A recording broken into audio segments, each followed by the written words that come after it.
पड़ोसियों के बीच एक बहस घातक मोड़ पर पहुंच जाती है। उसके पास एक लंबी लकड़ी थी जो दरवाजे के पास रखी थी और उसने उसी लकड़ी से मुझे मारने की कोशिश की। ठीक है। मेरे हाथ में बंदूक थी। मैंने उसे गोली मारी। अगर आपको लगा ये संदिग्ध पछता रहा है तो वो जासूसों से कहता है कि पीड़ित को वही मिला जिसका वो हकदार था। तो आप बस मानते हैं कि बदमाशों को यही मिलना चाहिए। क्या आप यही कह रहे हैं? ऐसा ठीक है। ये इनसाइड द क्राइम है जिसे लॉ एंड क्राइम पेश करता है। मैं एलिजाबेथ मिलनर। दोनों पड़ोसी महीनों से झगड़ रहे थे। आखिरी वजह मिस्टर रॉजर्स के तेज म्यूजिक थी। ये 28 जनवरी 2025 है। हम क्लार्कस्टन वॉशिंगटन में हैं, जो वॉशिंगटन आइडाहो राज्य सीमा पर बसा एक शहर है। रात 9 बजे से पहले क्लार्कस्टन पुलिस को एक आदमी की 9 AK कॉल मिली जिसमें उसने अपने पड़ोसी को गोली मारने और हत्या करने की बात कही। आपको एक कॉल मिल रही है? जी हाँ। ठीक है, धीरे धीरे कंकड़ वाली जगह से चलते हुए इस आदमी के पास आ जाओ। वो आपके अपार्टमेंट में है या उसके अपार्टमेंट में? ये उसका अपार्टमेंट है। अच्छा चलो। रिपोर्ट के अनुसार कॉल करने वाले 76 वर्षीय डेविड बॉयड थे जिन्हें तुरंत हथकड़ी लगाई गई। ठीक है, आपने मेरा फ़ोन क्यों लिया? बस 1 सेकंड दीजिए। हाथ पीठ पीछे रखें, आपको हथकड़ी लगाई जाएगी। क्या ये सच है? नंबर 4 ले आओ।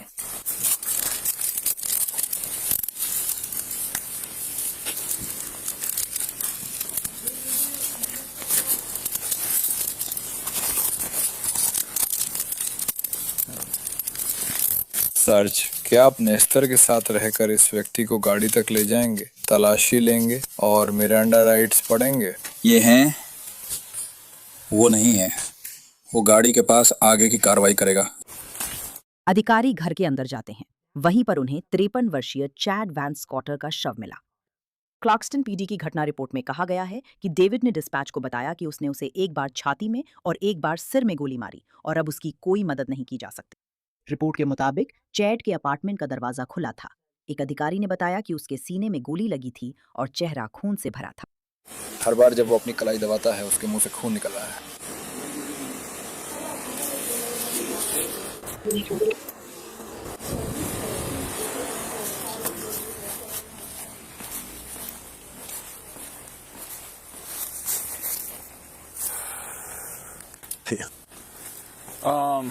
किसी को जरूरत है? हमें जरूरत है। इन दोनों को सुरक्षित करना है भाई। अगर तुम वहां रहो तो मैं यहाँ रहूंगा। 6 में से 1 मेडिकल स्टाफ अंदर आने के लिए क्लियर है।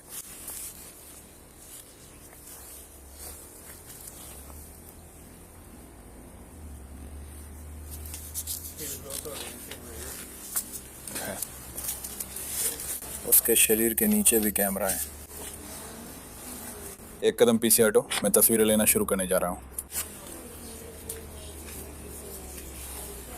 मुझे माफ करना। डेविड ने कथित तौर पर गोलीबारी के बाद अधिकारियों से कहा कि वो अपनी बंदूक नीचे रखने और पुलिस के आने का इंतजार करने के लिए अपने अपार्टमेंट वापस चला गया। जहां तक सवाल है कि उसने अपने पड़ोसी का सामना करने के लिए कथित तौर पर बंदूक क्यों उठाई, वो कहता है कि दोनों के बीच तनाव एक ऐसे मुकाम पर पहुंच गया था जहां से वापसी संभव नहीं थी। वे डबल लॉक्ड हैं, इसलिए वे और नहीं कसेंगे। बस वहां बैठ जाइए, ठीक है? देखिए, मैं 76 साल का हूँ, ठीक है? कुछ भी कहने से पहले रुको। ठीक है, मैं तुम्हें कुछ पढ़कर सुनाने जा रहा हूँ, ठीक है? ठीक है, ठीक है। तो इस समय आपके पास चुप रहने का अधिकार है। आप जो भी कहेंगे उसे अदालत में आपके खिलाफ इस्तेमाल किया जा सकता है और किया जाएगा। आपको वकील से बात करने और पूछताछ के दौरान उसे अपने साथ रखने का अधिकार है। अगर आप वकील रखने में असमर्थ हैं तो आपकी इच्छा पर पूछताछ से पहले एक वकील आपकी ओर से नियुक्त किया जाएगा। आप कभी भी इन अधिकारों का प्रयोग करने, किसी भी सवाल का जवाब ना देने या कोई बयान ना देने का फैसला कर सकते हैं।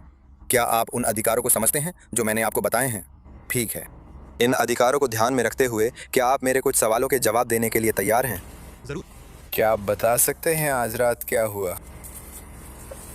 असल में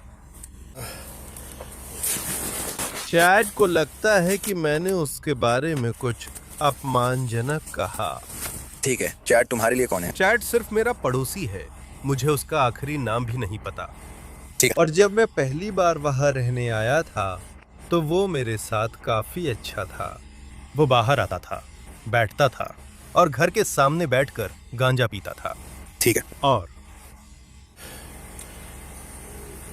जब मैं घर के सामने बैठता था वो आकर मुझसे बात करता था और उसने इशारा किया कि वो चाहता है कि मैं उसका ड्राइवर बनूं और उसे इधर उधर घुमाऊं और उसके लिए काम करूं। ठीक है। और मैंने कहा, देखो, मैं तुम्हें इधर उधर ले जाने या कुछ भी करने के लिए पेट्रोल का खर्चा नहीं उठा सकता। और फिर मुझे नहीं पता, कुछ हफ्तों बाद वो अचानक बाहर आना बंद कर दिया और हमेशा अपने घर में ही रहने लगा।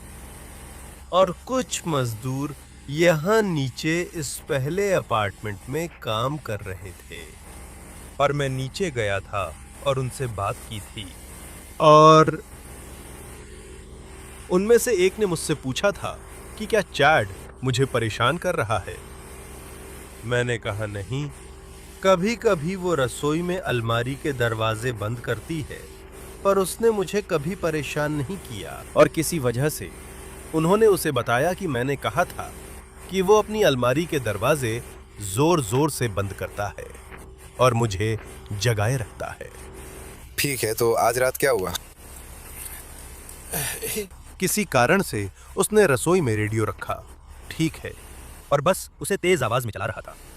मैं टीवी नहीं सुन पा रहा था क्योंकि उसने रेडियो बहुत तेज चला रखा था। ठीक है। और फिर मैं गया, सब कुछ बंद किया और जाकर अपने खाट पर लेट गया। मैं सो नहीं सका क्योंकि सामने वाले कमरे से रेडियो की तेज आवाज आ रही थी। ठीक है। और फिर मुझे नहीं पता, करीब 8 बजे या ऐसा कुछ, मैं बाथरूम जाने के लिए उठ गया और मैं वहां गया और उसने उस जगह से रेडियो निकालकर उसे बेडरूम वाले हिस्से में रख दिया था और उसे बहुत तेज आवाज में चला रखा था। अभी भी वो तेज आवाज में बज रहा है। ठीक है। और बस मैं अब और बर्दाश्त नहीं कर सकता था। मैं बस सो नहीं पा रहा हूँ। ऐसा है कि मैं उस अपार्टमेंट के लिए हर महीने $850 दे रहा हूँ और मैं सो भी नहीं पा रहा हूँ। मैं उसकी वजह से वहाँ कुछ भी नहीं कर सकता। मैं वहाँ एक छोटे से चूहे की तरह चुपचाप घूमता हूँ, अपने दरवाजे बहुत धीरे धीरे बंद करता हूँ ताकि उसे परेशान न कर दूँ। तो मैं गया और दरवाजे पर दस्तक दी और वो दरवाजे पर आया और उसके हाथ में एक डंडा था और उसने मुझे उस डंडे से मारने की कोशिश की। अरे क्या बात है? उसके पास एक लंबा डंडा था जो दरवाजे के पास रखा था, उसी से उसने मुझे मारने की कोशिश की। ठीक है। मेरे हाथ में बंदूक थी, मैंने उसे गोली मार दी। क्या आप इसे एक बार फिर दोहरा सकते हैं? तो आपके हाथ में बंदूक थी? हाँ, ठीक है, आपके हाथ में बंदूक क्यों थी? क्योंकि मैं उससे डरता हूँ। ठीक है। उस घटना की वजह से जिसमें उसने कहा था कि उसने आपको थप्पड़ मारा था, क्या आज रात उसने आपको शारीरिक रूप से कोई नुकसान पहुंचाया? और उसने मुझे डंडे से मारा। उसने आपको डंडे से मारा? हाँ, ठीक है। उसने आपको डंडे से कहाँ मारा? चेहरे पर। और उसने कोई निशान नहीं छोड़ा या कुछ भी नहीं। उसने मुझे जोर से मारने की कोशिश की लेकिन वो नहीं कर पाया क्योंकि दरवाजा बीच में था। ठीक है। तो आप ऊपर के शोर के बारे में उससे बात करने गए थे? आप उससे म्यूजिक धीमा करने को कहने गए थे। घटना रिपोर्ट के अनुसार अधिकारियों ने नोट किया कि उन्होंने चैट के शरीर के पास एक भूरी वॉकिंग स्टिक पड़ी देखी। डेविड के नजरिए से उसका इरादा चैट से म्यूजिक धीमा करवाने का था। वो दावा करता है कि उसने अपनी बंदूक सिर्फ इसलिए चलाई क्योंकि चैट ने कथित तौर पर उसे उस छड़ी से मारा था। फिर भी सवाल है कि डेविड तेज म्यूजिक पर बात करने चैट के पास बंदूक लेकर क्यों गया? वो दरवाजा खोलता है हाँ, और उसके हाथ में एक डंडा है। क्या आप उससे कुछ कह पाए? नहीं, उसने बस अपने आप ही डंडे से मुझे मारना शुरू कर दिया। और आप कहेंगे कि उसने आपको कहाँ मारा? मुझे लगता है सिर के किनारे मारा। दाईं तरफ या बाईं तरफ? मेरे कान के पास, बाईं तरफ। ठीक है। और उसने आपको कितनी बार मारा? 2-3 बार। 2-3 बार। तो वहां उस तरफ उसने मुझे जोर से मारा क्योंकि उसके पास डंडा घुमाने की जगह नहीं थी। ठीक है, और फिर आपने क्या किया? मैंने उसे गोली मार दी। ठीक है, आपने उसे कितनी बार गोली मारी? मुझे लगता है 3 बार। ठीक है, और वजह ये थी कि वो आपको डंडे से मार रहा था। हाँ, वो डंडा कितना बड़ा था? ये लगभग 1 इंच 1.5 इंच चौड़ा था और लगभग 6 फीट लंबा था। ठीक है, ठीक है, थोड़ा इंतजार करो। आपके पास कुछ नहीं है, मैं आपकी जेब से सब निकालूंगा। डेविड को पूछताछ के लिए पुलिस ले जाया जाता है। वो बताता है कि वो शूटिंग से 1 साल पहले क्लार्कस्टन आया था। 25 साल तक मॉस्को में रहा। मैंने 20 साल तक विश्वविद्यालय में काम किया और पार्क्सटन मॉस्को से बिल्कुल अलग-अलग समुदाय है। डेविड और चैड लंबे समय से एक दूसरे को नहीं जानते थे, ना ही ये पड़ोसियों के बीच सालों साल से चला आ रहा कोई झगड़ा था। तो डेविड ने शोर की शिकायत पुलिस को क्यों नहीं की? मैं फिर भी सो नहीं पा रहा था, क्योंकि दरवाजे बंद होने के बावजूद भी मुझे वो म्यूजिक सुनाई दे रहा था। मुझे वो सुनाई दे रहा था। मुझे लगता है वो रेडियो था। जैसे मुझे नहीं पता वो क्या बजा रहा था। वो था, देखते हैं उसमें था, वो कौन सा शो है जिसमें वो लड़का जिसके पास ट्रेन की पटरी थी, और वो एक बच्चों का शो था, मिस्टर रॉजर्स। उसने वो लगा रखा था। ठीक है, और बिल्कुल, आप जानते हैं, आवाज आ जाती थी और मैं सो नहीं पाता था।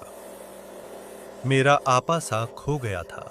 मैं बस ऐसा था कि अब मैं क्या करूंगा। मैंने मैनेजमेंट कंपनी को फोन किया और वहां एक लड़की से बात की।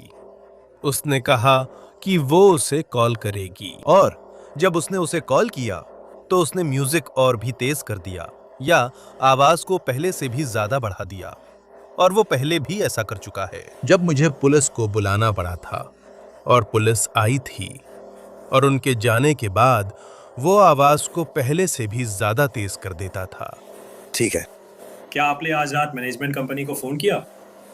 आपको क्या लगता है वो किस समय था? करीब 4 बजे। और मैं अब और बर्दाश्त नहीं कर सका। मैंने बस कपड़े पहने और अपनी बंदूक ली और वहां चला गया।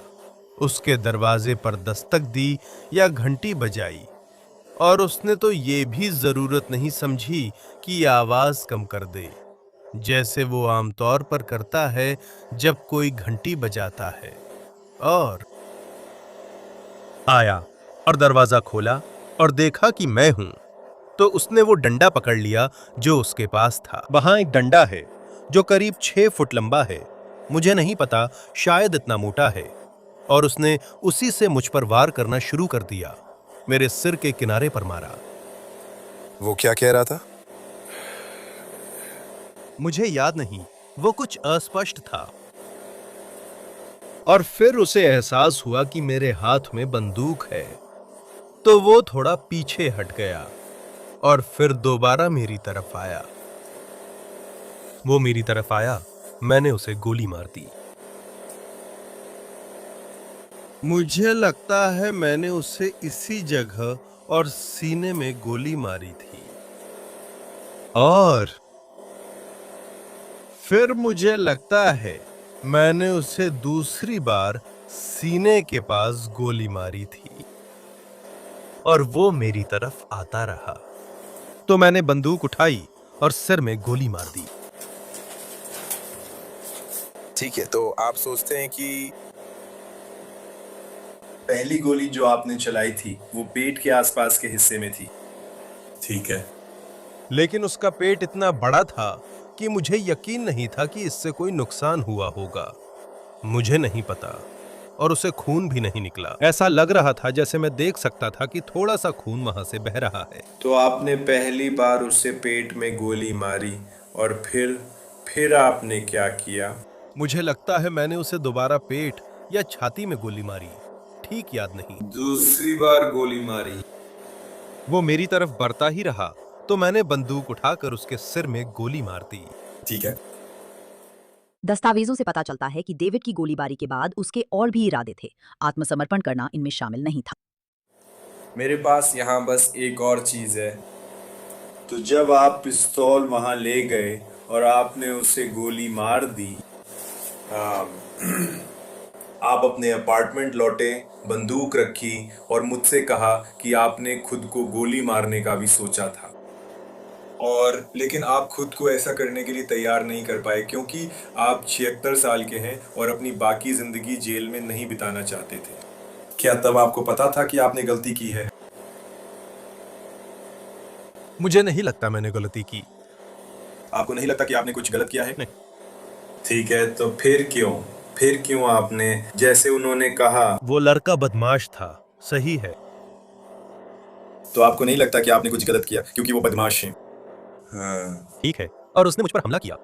तो आप क्यों कहेंगे कि आपको बाकी जिंदगी जेल में नहीं रहना था? क्योंकि मुझे लगा कि वही होने वाला है। ऐसा क्यों? और कौन सा विकल्प था? तो जो वो कहना चाह रहे हैं वो ये है कि आपने कहा कि आपने उसे गोली मारी, लेकिन आपने ये भी कहा कि आपको नहीं लगता कि आपने कुछ गलत किया, लेकिन फिर भी आप खुद को मारना चाहते थे। तो अगर आपने कुछ गलत नहीं किया था तो खुद को क्यों मारना चाहते थे? मुझे नहीं पता। यही मैं समझने की कोशिश कर रहा हूँ। जैसा मैंने कहा, मैं बहुत तनाव में हूँ। मैं समझता हूँ डेव। मुझे लगता है कमांडर डैनियल भी जानते हैं कि तुम तनाव में हो और सब्र जवाब दे गया है और इसी वजह से तुमने इतना सख्त रुख अपनाया। क्या ये सच है? और इसलिए मैं आपसे, और सिर्फ आप ही मुझे ये बता सकते हैं, ये जानने की कोशिश कर रहा हूँ कि आप कहते हैं कि आप अपनी बाकी जिंदगी जेल में बिताने वाले हैं। क्या आपको लगता है कि आपने जो किया वो गलत था, भले ही वो दादागिरी करता हो? या फिर इसके लिए आपकी क्या सफाई है? मुझे नहीं पता। मेरे पास इसका जवाब नहीं है। आपके पास इसका जवाब नहीं है? तो आप मानते हैं कि जो लोग दादागिरी करते हैं उन्हें यही मिलना चाहिए? क्या आप यही कह रहे हैं? लग ऐसा ही। ठीक है, ये ईमानदार जवाब है। मैं इसकी सराहना करता हूँ। मैं उस बारे में आपकी ईमानदारी की सराहना करता हूँ। मैं बस आपकी स्थिति समझने की कोशिश कर रहा हूँ। पुलिस रिपोर्ट में लिखा है कि लिविंग रूम में ड्रेसर पर एक नोटबुक खुली हुई थी। उसके पास एक इंक पेन रखा था और उसमें एक हाथ से लिखा हुआ नोट था। नोट में लिखा था, इस हरामी ने मुझे हद से आगे बढ़ा दिया है, मैं उसे और खुद को मार लूंगी, अब और सहन नहीं कर सकती। एक और नोट में कथित तौर पर लिखा था, अगर आप मुझे मरा हुआ पाएं तो कृपया फला नंबर पर फला व्यक्ति को कॉल करें। धन्यवाद, डेव। PS, मुझे जाने दो, मैं थक चुकी हूँ और टूट चुकी हूँ। मुझे फिर से जीवित मत करना, डेव।